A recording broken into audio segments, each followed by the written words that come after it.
Okay, kod 121, kita akan gunakan lagi for tadi.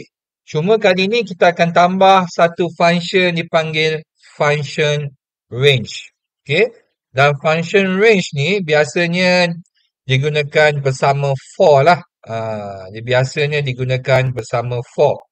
Okay, apa fungsi function range ni? Dia nak, okay, function range ni digunakan to generate sequence number lah. Dia ni kita nak generate nombor yang mempunyai sequence. Contohnya 1 hingga 10 dan sebagainya. Okay, dan untuk ni kita nak tunjuk satu. Contohnya, kita nak buat satu counting lah. Print.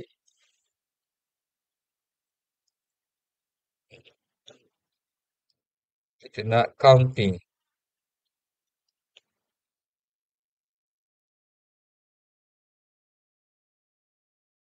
Okay, for. Okay. Biasanya for, kalau untuk jenis iteration yang macam ni, kita gunakan variable I. For I untuk iteration ke, tak tahulah sebenarnya I itu untuk apa, iterate dan sebagainya.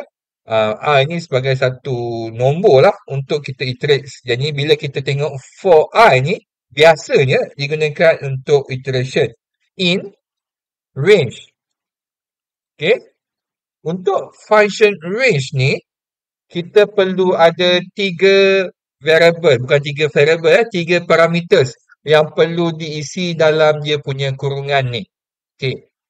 Namun begitu kita boleh sama ada nak isi 1, 2 ataupun 3. Dalam kes ni, saya isi 1 saja variable. Okay. Sebelum pergi lebih jauh, dalam range punya function, okay, kita boleh ada start. Okay, ni contoh, tak payah salin dulu. Stop dan step. Okay, start, stop dan step. Ini adalah 3 parameters yang perlu ada dalam function range. 3 parameters yang perlu kita masukkan lah dalam function range. Untuk kes yang pertama, saya masukkan 1 sahaja. Okay, maksudnya bila saya masukkan 1, saya masukkan 1 nilai lah. Katakan saya letak masuk nilai 10. Okay, ini sahaja kita masukkan datanya. Bila kita masukkan data ini saja, maka Python akan baca bahawa ini adalah nilai stop. Okay, kita ada start, stop dan step. Step lah. Jadi ya, bila kita masukkan satu nilai saja, bermakna Python kata, okay, you dah masukkan satu nilai saja, bermakna you masukkan nilai stop. Nilai stop, maka dia akan dia masukkan nilai stop dan dia akan defaultkan nilai apa? Nilai start dengan step. Start dengan step. Bila kita masukkan satu nilai macam ni, maknanya dia stop, maka dia default je nilai start dan step.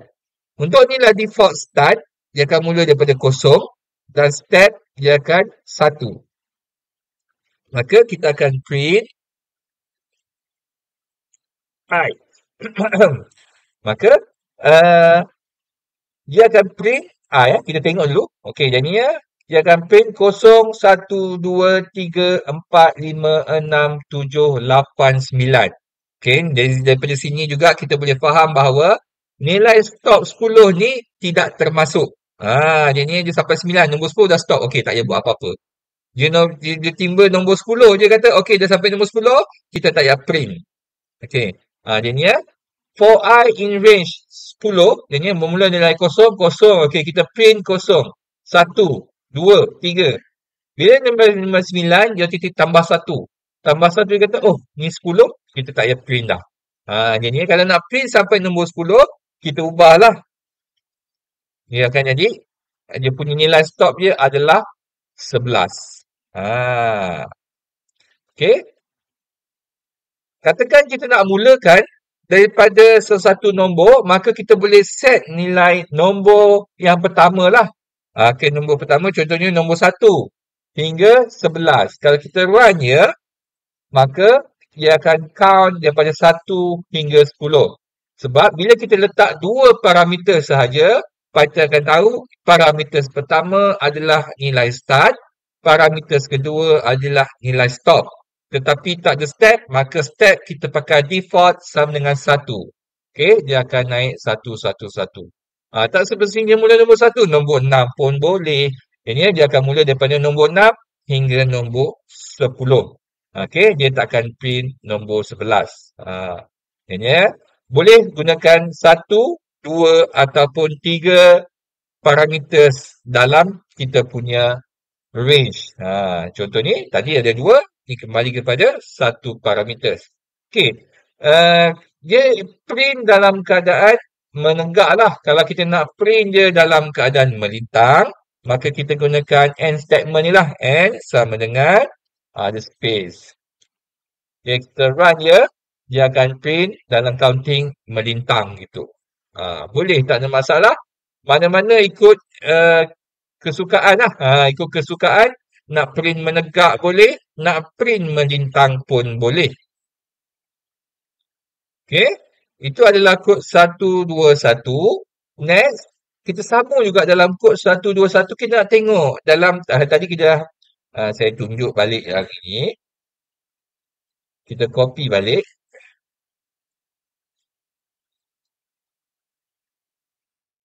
Okay. Katalah saya mula daripada 1 hingga 11. Ni saya dah tunjuk dah tadi. Ni just nak tunjuk bahawa boleh juga. Okay. Dengan adanya 2 parameters, dia akan set sebagai start dan stop. Okay, kita nak tengok 3 parameters. Okay, 3 parameters tu macam mana? Print. Katakan saya nak buat apa?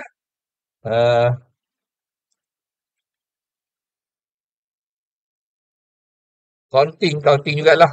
Counting by 4. Contohnya, counting by 4. Okay. Contohnya kita macam nak buat sifir 4. Jadinya 4 I in range. Okay, maka kat sini, katakan saya buat sifir 4. Mula daripada 0 dan 4 darab 0. Okay. Okay, lepas tu, sampai berapa? Katalah sampai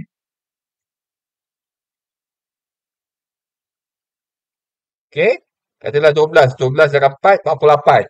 Sampai 48. Kita tengok sampai tak 48. Lepas tu, dia punya step ni adalah 4. Okay. Step dia adalah 4. Maka kita akan print I kita. Saya buat melintang lah sebab senang nak tengok berbanding ke bawah. And okay.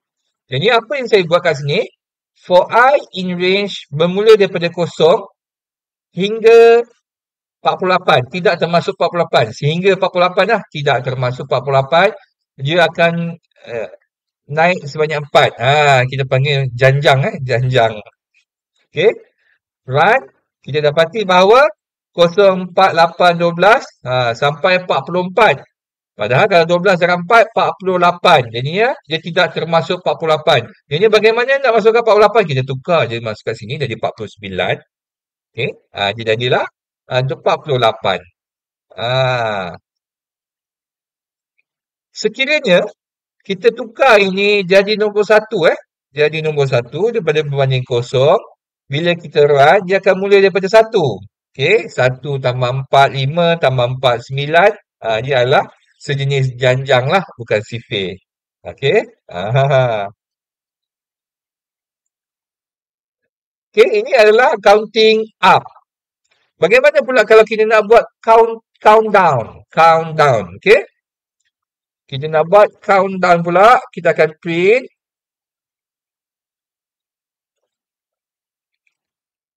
countdown. Countdown. Dia satu perkataan je. Okay, tak apalah. Countdown.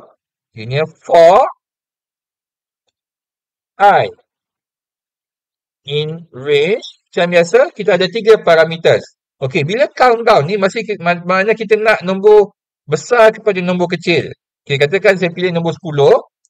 Hingga nombor berapa kita nak countdown? Katalah, sampai kita tulis dulu nombor 0. Okay. Sebanyak mana dia jatuh, jadinya 10 ke 9 dia jatuh, dia step dia adalah negatif 1. Bukan jatuh, dia punya step dia adalah negatif 1. Maka kita akan print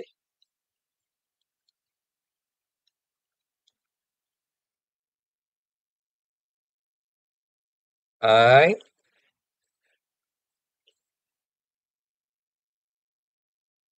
Okey, jadinya kita dapati bahawa kaunannya daripada nilai nombor 10 hingga 1. Kalau kita nak nilai kosong, kita ubah dekat sini jadi negatif 1, maka kita akan dapati kaunannya daripada 10 hingga kosong. Ini adalah bagaimana kita gunakan apa? For dan range dalam kita punya program lah. Ni contoh boleh cuba.